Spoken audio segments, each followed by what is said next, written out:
नमस्कार। मैं Ranveer Singh lotus entertainment में आपका हार्दिक स्वागत करता हूं। आज मैं आपको भगवत गीता के 8वें अध्याय को सुनाने जा रहा हूं। जय श्री कृष्ण। इस प्रकार भगवान के वचनों को न समझकर अर्जुन बोला, हे पुरुषोत्तम, जिसका आपने वर्णन किया वह ब्रह्म क्या है, अध्यात्म क्या है, कर्म क्या है, अधिभूत नाम से क्या कहा गया है, अधिदेव नाम से क्या कहा जाता है। हे मधुसूदन, यहाँ अब यज्ञ कौन है और इस शरीर में कैसे है, और युक्ति चित्त वाले पुरुषों द्वारा अंत समय में आप किस प्रकार जानने में आते हो। इस प्रकार अर्जुन के प्रश्न पूछने पर श्री कृष्ण भगवान बोले, हे अर्जुन, परम अक्षर अर्थात जिसका कभी नाश नहीं हो, ऐसा सच्चिदानंद घन परमात्मा तो ब्रह्म है, और मैं अपने स्वरूप अर्थात जीवात्मा अध्यात्म नाम से कहा जाता हूँ, तथा भूतों के भाव को उत्पन्न करने वाला शास्त्र विदित यज्ञ दान और होम आदि के निमित्त जो द्रव्यादिकों को त्याग है वह कर्म नाम से कहा गया है। अत्यंत विनाश धर्म वाले सब पदार्थ अधिभूत हैं और हिरण्मय पुरुष अधिदेव हैं, और देहधारियों में श्रेष्ठ अर्जुन, इस शरीर में वासुदेव ही विष्णु रूप से अधियज्ञ हूँ। और जो पुरुष अंतकाल में मेरे को स्मरण करता हुआ शरीर को त्याग कर जाता है वह मेरे साक्षात स्वरूप को प्राप्त होता है, इसमें कुछ भी संशय नहीं है। कारण है कि हे कुंती पुत्र अर्जुन, यह मनुष्य अंतकाल में जिस भी भाव को स्मरण करता हुआ शरीर को त्यागता है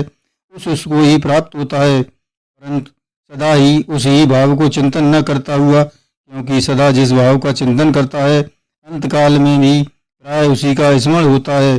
इसलिए हे अर्जुन, तू सब समय में निरंतर मेरा स्मरण कर और युद्ध भी कर। इस प्रकार मेरे में अर्पण किए हुए मन बुद्धि से युक्त हुआ निसंदेह मेरे को ही प्राप्त होगा। हे पार्थ, यह नियम है कि परमेश्वर के ध्यान के अभ्यास रूप योग से युक्त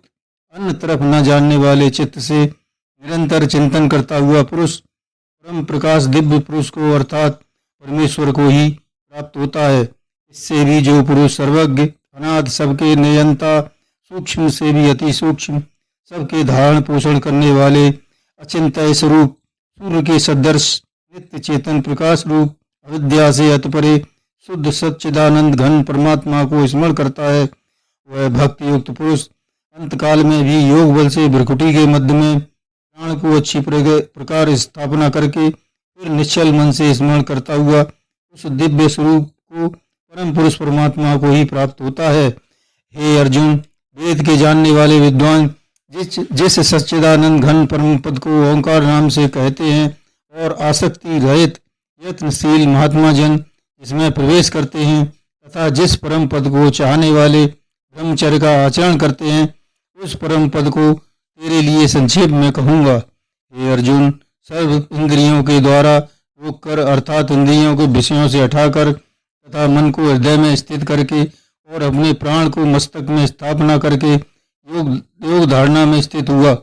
जो पुरुष ओम ऐसे एक अक्षर रूप ब्रह्म को उच्चारण करता हुआ उसके अर्थ स्वरूप मेरे को चिंतन करता हुआ शरीर को त्याग कर जाता है वह पुरुष परम गति को प्राप्त होता है। हे अर्जुन, जो पुरुष मेरे अनन्य चित्त से स्थित हुआ सदा ही निरंतर मेरे को स्मरण करता है, उस निरंतर मेरे में युक्त हुए योगी के लिए मैं सुलभ अर्थात सहज ही प्राप्त हो जाता हूँ। ये परम सिद्धि को प्राप्त हुए महात्मा जन मेरे को प्राप्त होकर दुख के स्थान रूप क्षण भंगुर पुनर्जन्म को नहीं प्राप्त होते हैं, क्योंकि हे अर्जुन, ब्रह्मलोक से लेकर सब लोग पुनरावृत्ति स्वभाव वाले अर्थात जिनको प्राप्त होकर पीछा संसार में आना पड़े ऐसे, परंतु हे कुंतीपुत्र,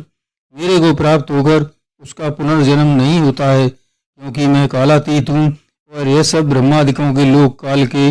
अवधि वाले होने से अनित्य है। हे अर्जुन, ब्रह्मा का जो एक दिन है उसको 1000 चौकड़ी युग तक अवधि वाला और रात्र को भी 1000 चौकड़ी युग तक अवधि वाला जो पुरुष तत्व से जानते हैं अर्थात काल करके अवधि वाला होने से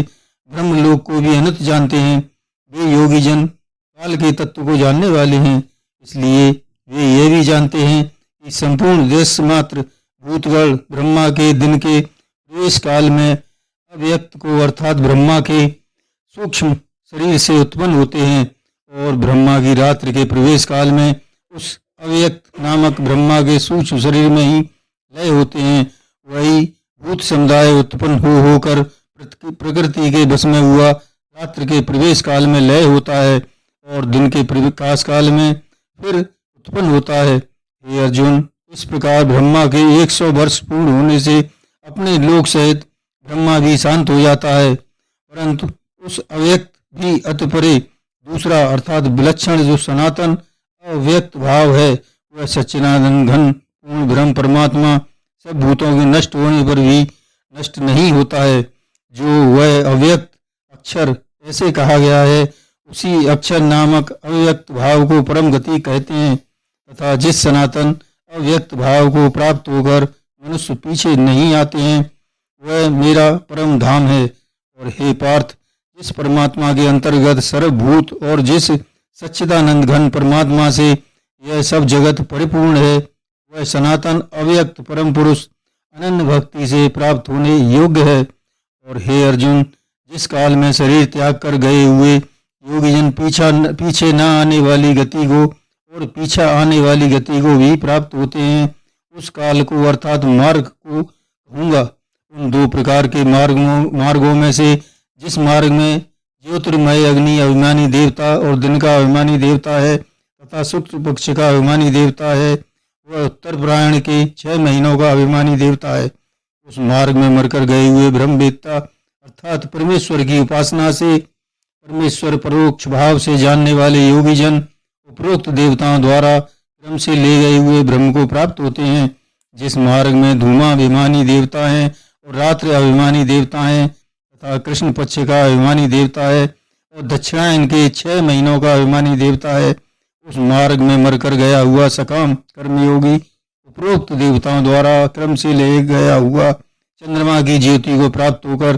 स्वर्ग में अपने शुभ कर्मों का फल भोग कर पीछा आता है। क्योंकि जगत के ये 2 प्रकार के शुक्ल और कृष्ण अर्थात ये देवयान और प्रत्यान मार्ग सनातन माने गए हैं। इनमें एक के द्वारा गया हुआ पीछे ना आने वाला परम गति को प्राप्त होता है